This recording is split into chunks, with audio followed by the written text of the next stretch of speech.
cannot acknowledge where they are because it's going to always stand in the way of their progress. And the reality is that many people want a whole life, but they have not yet awakened to the fact that wholeness is available to them.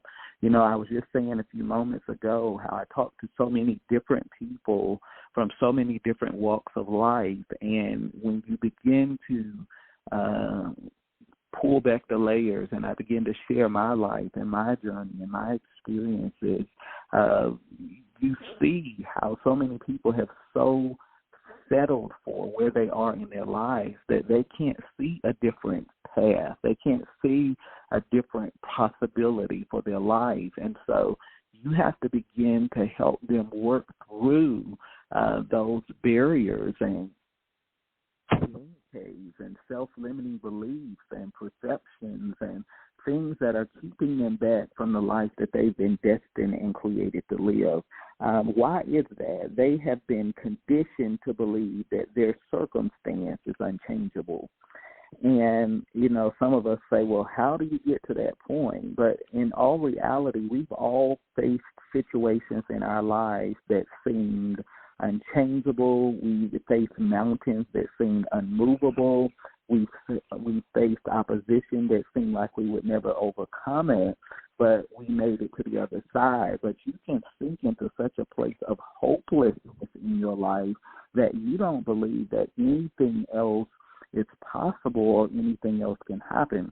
And that which we accept becomes difficult to alter. And because they have accepted that condition, that circumstance, it becomes extremely difficult and complicated to get them to see something different. And there's a lot of internal work and psychological work that has to take place to get that person from where they are to where they were destined to be.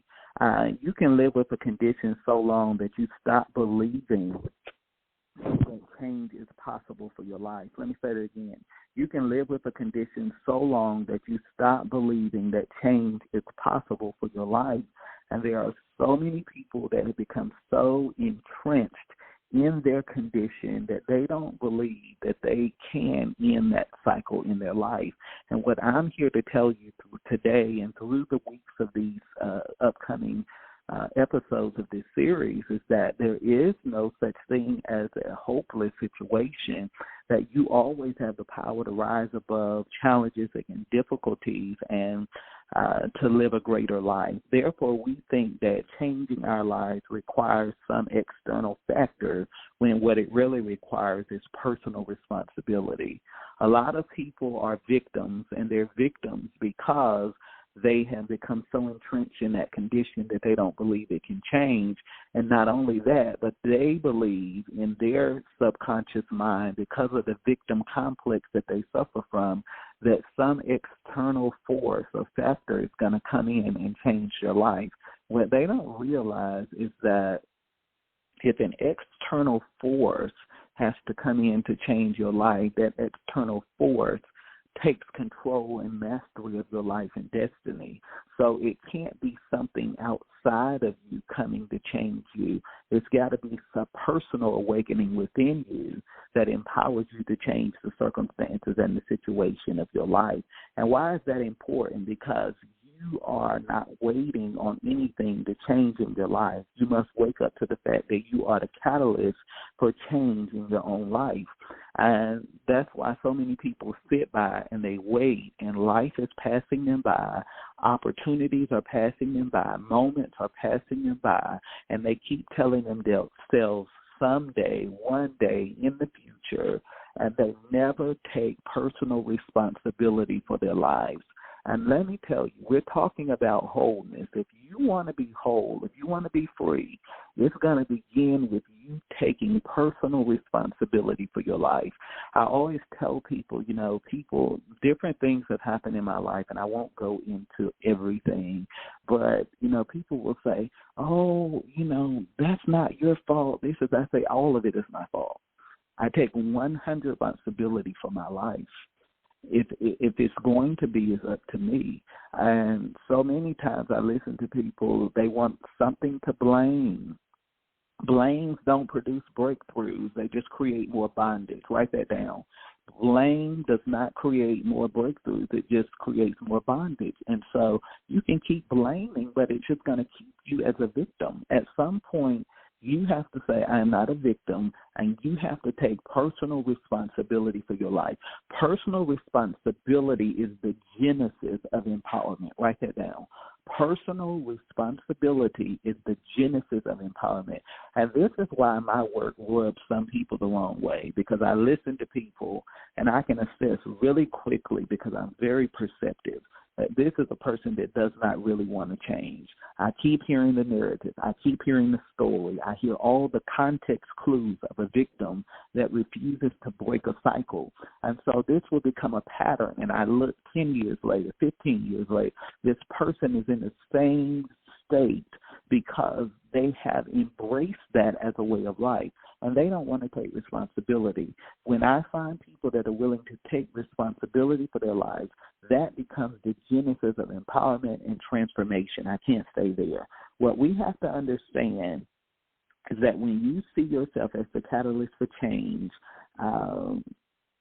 no cycle or condition will be able to hold you. Let me say it again.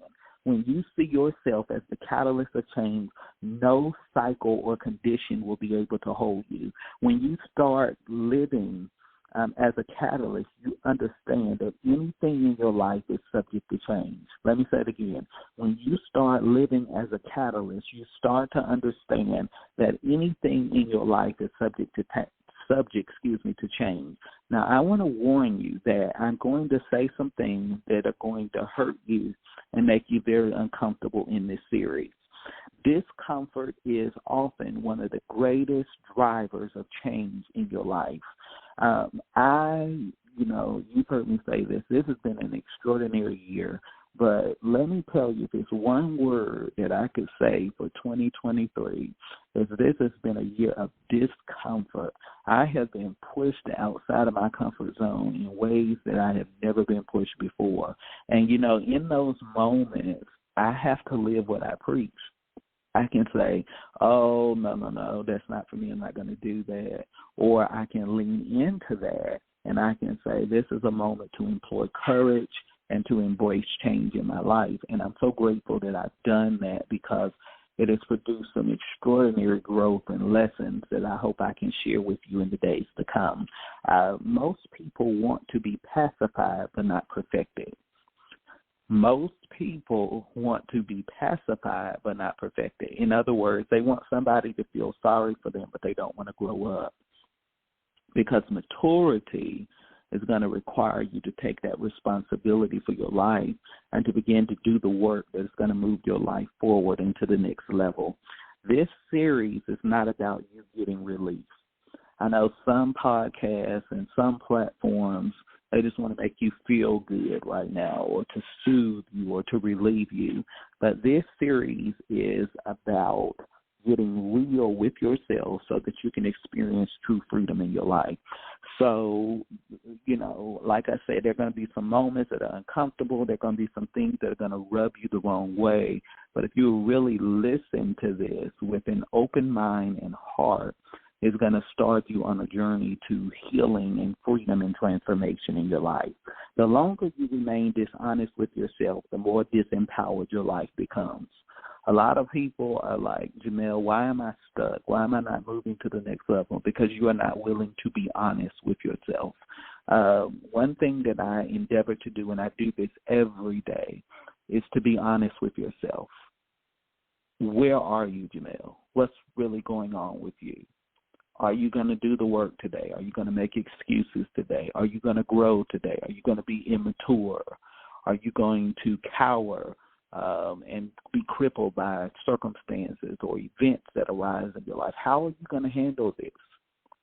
Are you growing? Are you learning the lessons? Are you just repeating cycle?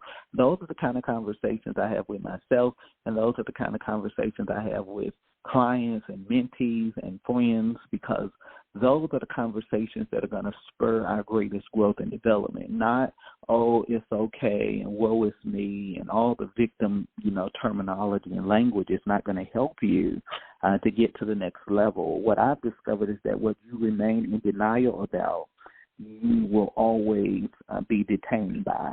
And so a lot of people are not moving forward because of the